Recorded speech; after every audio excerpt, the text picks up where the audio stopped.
అవి ఇవి ఎన్నెన్నో షేర్ చేస్తూ ఉంటాం. ఒక 2 నిమిషాలు కేటాయించి ఇది చదివి షేర్ చేయండి. కొందరి జీవితాలు కాపాడండి.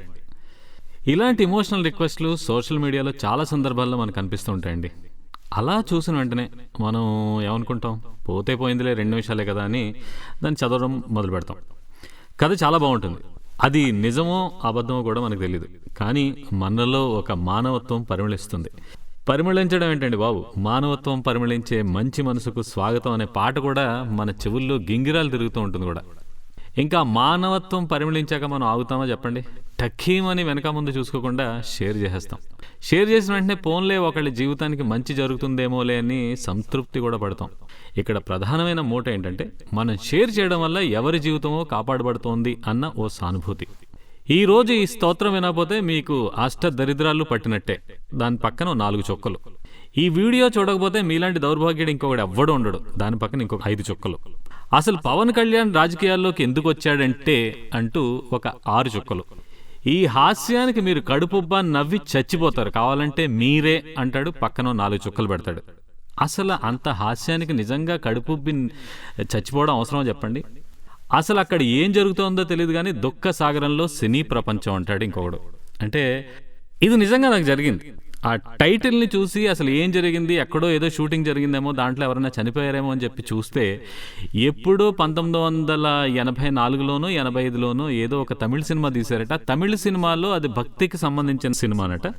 ఆ భక్తికి సంబంధించిన సినిమాలో ఒక కుక్క యాక్ట్ చేసిందట, ఆ కుక్క చనిపోయిందట. దానికోసం దుఃఖ సాగరంలో సినీ ప్రపంచం అని చెప్పేసి, అసలు అక్కడ ఏం జరిగిందో తెలియదు కానీ దుఃఖ సాగరంలో సినీ ప్రపంచం అని చెప్పేసి ఒక టైటిల్ పెట్టేసి ఒక మహానుభావుడు యూట్యూబ్లో అప్లోడ్ చేశాడు. ఇలాంటి టైటిల్స్ తోటి మనకి యూట్యూబ్లో చాలా వీడియోలు కనిపిస్తుంటాయండి. ఫర్ ఎగ్జాంపుల్, పవన్ కళ్యాణ్ రాజకీయాల్లోకి ఎందుకు వచ్చాడంటే అనే టైటిల్ని తీసుకుందాం. అసలు ఆ వీడియో చేసిన వాడికి జీవితంలో పవన్ కళ్యాణ్ మొహం కూడా డైరెక్ట్గా చూసుండడు. ఆ నోట ఈ నోట ఏవో అక్కడివి ఇక్కడవి విన్న గాసిప్స్ అన్నీ ఉంటాయి చూడండి, అవన్నీ ఓ వీడియో చేసేసి దానికి ఓ వాయిస్ ఓవర్ చేసేసి ఓ 10 ఫోటోలు ట్రాన్సిషన్ ఎఫెక్ట్లు పెట్టేసి ఓ వీడియోని వాడు యూట్యూబ్లో పోస్ట్ చేస్తూ ఉంటాడు.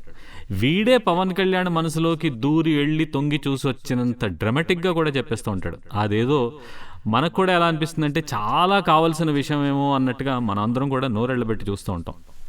ప్రతి మనిషి జీవితంలో అతి ముఖ్యమైన టైంని హైజాక్ చేయడం కోసం ప్రతి ఒక్కళ్ళు ప్రయత్నిస్తూనే ఉంటారు, ఇంక్లూడింగ్ మీ. అంటే నేను కూడా ఎందుకన్నానంటే, మరి ఇప్పుడు మీరు అందరి పాడ్కాస్ట్ వింటున్నారు, ఎందుకు వింటున్నారు? ఈ టైటిల్ని బట్టే కదండి. ఇది ఒక టెక్నిక్. మన సబ్ కాన్షియస్ మైండ్ని ప్రభావితం చేయడానికి అందరూ ఫాలో అయ్యే ఒక స్ట్రాటజీ. ఇవే కాదండి, ఇంకా చాలా ఉన్నాయి. ఆపరేషన్ జరుగుతున్న పేషెంట్కి 10 లక్షలు కావాలి. దీపావళికి సంక్రాంతికి తెగ ఖర్చు పెడుతూ ఉంటాం. ఆ ఖర్చులు తగ్గించుకొని కాస్త దానం చేసి మానవత్వం చాటుకోండి. ఇలా కూడా కొన్ని ఎమోషనల్గా మనకు అనిపిస్తూ ఉంటాయి. ఇక్కడ హెల్ప్ చేయొద్దని మాత్రం నేను చెప్పడం లేదు. అంతకన్నా ఓ ముఖ్యమైన పాయింట్ నేను ఇంతకుముందు కొన్ని చెప్పేసాను చూసారా, ఈ పవన్ కళ్యాణ్ రాజకీయాల్లోకి రావడం, హాస్యానికి కడుపుబ్బి చచ్చిపోవడం, ఇలాంటి సంఘటనలో కూడా కామన్గా కనిపించే పాయింట్ ఏంటంటే అటెన్షన్ గ్రాబింగ్. మనం తలదించుకుని మన పనేదో మనం బుద్ధిగా చేసుకుంటూ ఏదో జీవితం అడదీస్తుంటే ఎలాగైనా మనం తలెత్తి ఎవరో ఏదో చెప్పేదాని వైపు టైం వేస్ట్ చేసుకుంటూ చూడాలి. సరిగ్గా దానికోసమే మనకి గేలం వేయబడుతోంది. ఆ గేలానికి మనం చిక్కి గిలగిల్లాడుతాం, మనం నమ్మినా నమ్మకపోయినా.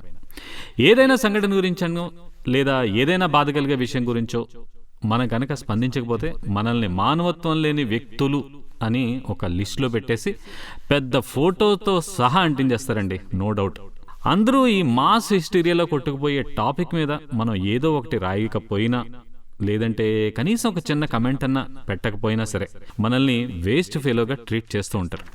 ఇంతకీ నేను చెప్పొచ్చేది ఏంటంటే, మన ప్రయారిటీలు మన కంట్రోల్లో లేవు, మన టైం మన కంట్రోల్లో లేదు. మనం ఒక్కొక్కసారి పప్పులు కూడా కాలేస్తూ ఉంటాం ఉండే. మనం ఏమనుకుంటాం అంటే మనం చాలా స్వేచ్ఛా జీవులు అనుకుంటూ ఉంటాం. కానీ ఎంత మాత్రం కాదండి. అలా అయితే మాత్రం మీరు నిజంగా పప్పులో కాలేసినట్టే. ఆ వీడియోలు, ఇమోషనల్ మెసేజ్లు, ఇమోషనల్ టైటిల్స్, అది షేర్ చేయండి, ఇది చూడండి, ట్రాప్లోకి అయితే లాగుతూనే ఉంటారండి. మనకి అవసరం లేని విషయాల మీద క్యూరియాసిటీని వీళ్ళందరూ కూడా సృష్టిస్తూ ఉంటారు. అంతేకాదండి, మన మానవత్వాన్ని నిరూపించుకొని కొన్నిసార్లు ఛాలెంజ్లు కూడా చేస్తూ ఉంటారు. వీటన్నిటి మధ్య మనల్ని మనం కోల్పోతూ ఉండాలి ఒక్కోసారి. చుట్టూ ప్రతి క్షణం కనిపించే ఈ సోషల్ ట్రాప్లని పూర్తిగా ఇగ్నోర్ చేసి మన పని మనం బుద్ధిగా చేసుకోవాలంటే చాలా కమిట్మెంట్ కావాలి, మన ఆలోచనలో స్పష్టత ఉండాలి, ఎవరు ఏమనుకున్నా సరే ముందుకి సాగిపోయేంత దృక్పథం కావాలి. మరి మీరేమంటారు?